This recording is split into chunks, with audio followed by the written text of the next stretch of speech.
Olá, pessoal. Então, estamos aqui na sequência de aulas sobre limites, né? E agora nós vamos retomar o assunto com essa questão dos limites notáveis ou fundamentais, né? Então, a gente vai apresentar três limites notáveis ou limites fundamentais e apresentar alguns exemplos de uso, ok? Então, o primeiro limite é o limite do seno de x dividido por x quando x tende para zero, né? Então aqui nós temos uma indeterminação zero sobre zero, observem isso, né? E isso o resultado desse limite é 1, né? Aqui nós temos o segundo limite notável fundamental, né? Que é exatamente aquele limite que define o número e, o número de Euler, né? Que já foi visto lá na, na função exponencial natural, né? Que é esse limite aqui de 1 mais 1 sobre x elevado a x, quando x tende para mais infinito, isso aí é igual a e, né? O número de Euler, ok? E o terceiro e último limite notável fundamental é esse limite aqui, né?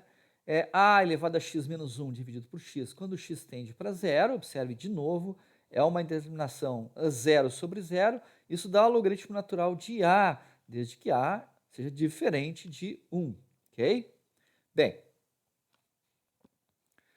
então exemplos aqui de uso desses limites fundamentais, tá? Vamos começar aqui no primeiro exemplo, limite de seno de 3x dividido por x quando x tende para zero. Observe que este limite aqui parece ser o primeiro, né? Seno de x sobre x, mas nós não temos seno de x sobre x.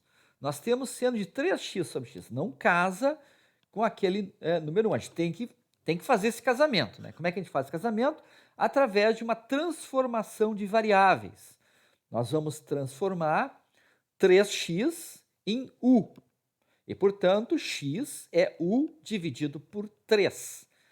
Quando o x tende para zero, o u também tende para zero. Isso é óbvio, basta olhar aqui, né?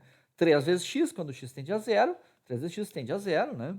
Então, pessoal, esse limite que foi dado aqui para a gente calcular, o limite seno de 3x sobre x, quando x tende para zero, é o mesmo, agora fazendo a transformação de variáveis. 3x passa a ser u, e o x, o denominador, passa a ser u sobre 3. Então, fica limite de seno de u dividido por u sobre 3. Agora, em vez de ser x tendendo para zero, é u tendendo para zero, porque quando o x tende para zero, o u tende para zero, né?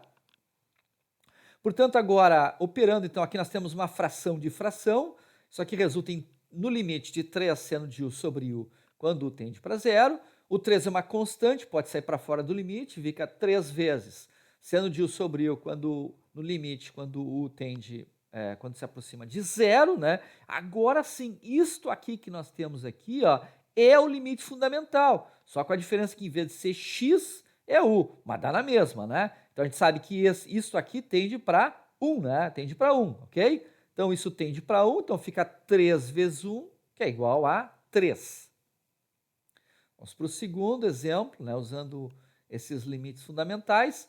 Limite de 1 mais 1 sobre x elevado a 7x, quando x tende para mais infinito. Observe que o problema aqui é o 7x, né? O 7x não casa, porque ali no expoente é que está só o x, ok? Só o x. Então, como é que a gente... observe aqui, vamos olhar aqui em cima, aqui, ó. É só o x, né? E isso resultaria no e, né? Muito bem. Como é que a gente faz? Então, a gente usa a propriedade da potenciação, que diz que quando você tem um expoente que é a vezes b, isso, na verdade, era elevado a e isso elevado a b. Então, nós temos aqui o produto 7 vezes x, no expoente 7 vezes x. Então, isso é o parênteses elevado a x, e tudo isso elevado a 7, ok? Muito bem. Agora, nós usamos aquela propriedade em que a gente pode colocar o limite para dentro de um expoente. Então, o limite entra para dentro desse expoente 7, fica esse limite aqui elevado a 7, esse limite aqui é exatamente o limite notável que a gente tem, a gente sabe que o resultado disso é e, então fica e elevado a 7. O terceiro e último exemplo, então, é o limite de 2 elevado a 5x menos 1 sobre x quando x se aproxima de zero. Seria esse terceiro e último, só que o A aqui vale 2, né? O A vale 2, só que infelizmente aqui nós não temos x, aqui nós temos 5, aqui nós temos que ter x, né? Mas infelizmente nós temos 5x.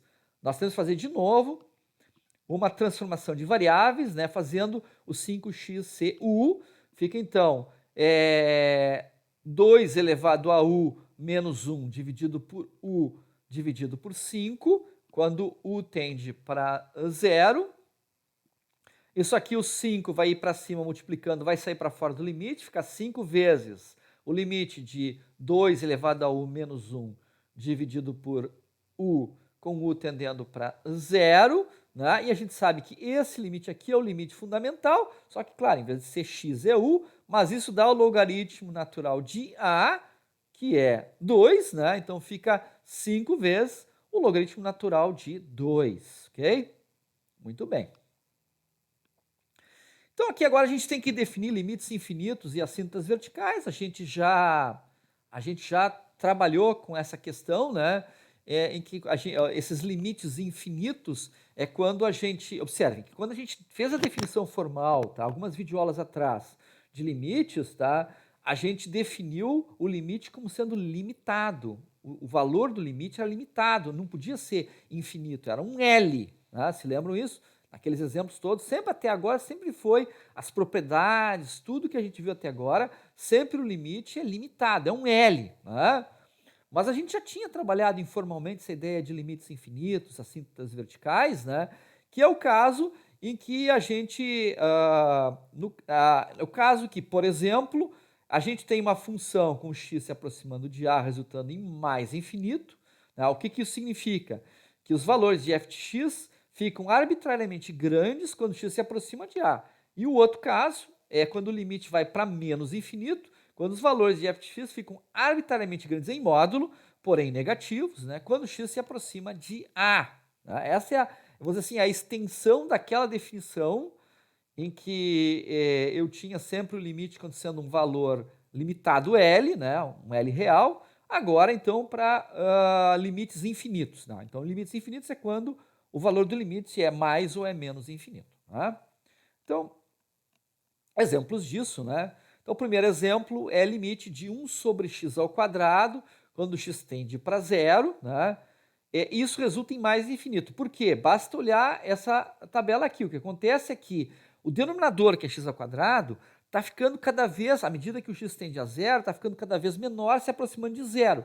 Quando numa fração, tá, o denominador começa a se tornar cada vez menor, a fração começa a aumentar. Né? Isso tende a infinito, a mais ou a menos infinito. Neste caso, pelo fato do denominador ter um expoente par, tende a mais infinito. Né? É isso que nós podemos ver nessa tabela aqui, que a gente usou a calculadora. Né? Se o x for mais ou menos 1, tanto faz. Né? Eu posso me aproximar pela esquerda ou pela direita, né?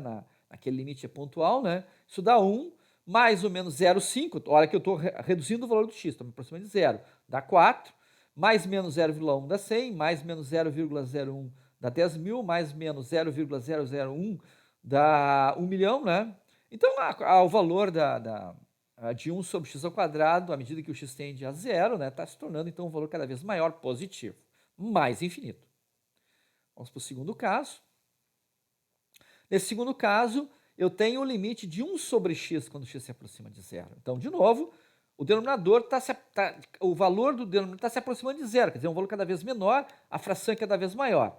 Será que esse limite existe? Bom, para isso a gente tem que verificar os limites laterais. Limite lateral esquerdo, limite lateral direito. Limite lateral esquerdo, a gente tem 1 sobre x, isso está tendendo a infinito. O numerador é positivo, 1. O denominador, ele é negativo, porque eu estou me aproximando de zero pela esquerda. O x tem valores menores que zero, portanto, positivo com negativo, menos infinito. Agora, para o lado, para aproximação pela direita. 1 sobre x, com x se aproximando pela direita do zero, obviamente x é positivo, positivo com positivo, dá mais infinito. Então, por um lado vai para menos infinito, por outro vai para mais infinito, Tá? Como esses limites diferem, né, esse limite não existe, né? Não tem esse limite de 1 sobre x quando x tende a zero. Eu tenho os dois limites laterais, né, a esquerda e a direita, mas o limite pontual, né, x tendendo a zero, não existe porque eles diferem, né? Bem, então o que é uma assíntota vertical? Algo também que nós já trabalhamos informalmente quando vimos funções, mas nós não definimos formalmente, né? Então a assíntota vertical é a reta x igual a, né, que passa no ponto A do eixo x, né? Essa é a assíntota vertical da curva do gráfico da função y igual a f de x, e essa reta é a assíntota se um dos 6 casos seguintes forem verdadeiros. Se o limite de x tendendo a for mais finito, se o limite de x tendendo a for menos infinito, se o limite de x tendendo a pela direita for mais infinito, se pela direita for menos infinito, se pela esquerda for mais infinito, se pela esquerda for menos infinito. Então são as 6 possibilidades. Qual que é uma dessas 6? Qual que é uma dessas 6 ocorrendo? Então, a reta x igual a é uma assíntota vertical, então, da curva do gráfico da função. Ok? Então aqui nós temos um exemplo bem batido, acho que já é a terceira vez que aparece, né? A função f de x igual a x menos 1 sobre x mais 1, né? Que tem uma assíntota vertical, então, no número menos 1, né? E a esquerda tende a mais infinito, a direita tende a menos infinito, e aqui eu ilustrei, então, no gráfico, então, a reta vertical, que é a assíntota vertical, que passa, então, em x igual a menos 1.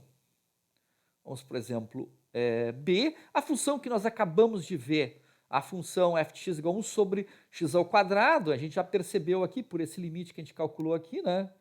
Esse daqui, ok? Esse aqui, ó, que a função, ela tende a mais infinito, tanto pela esquerda quanto pela direita, né? Não é o caso da outra ali que não funcionou isso, né?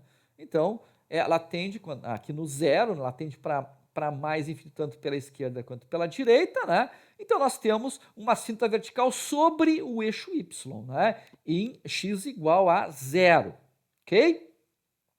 Então, isso são as definições que nós precisamos. Agora, na próxima videoaula, a gente vai ver as propriedades e vamos ver várias coisas interessantes. Ok, pessoal? Um abraço, tchau!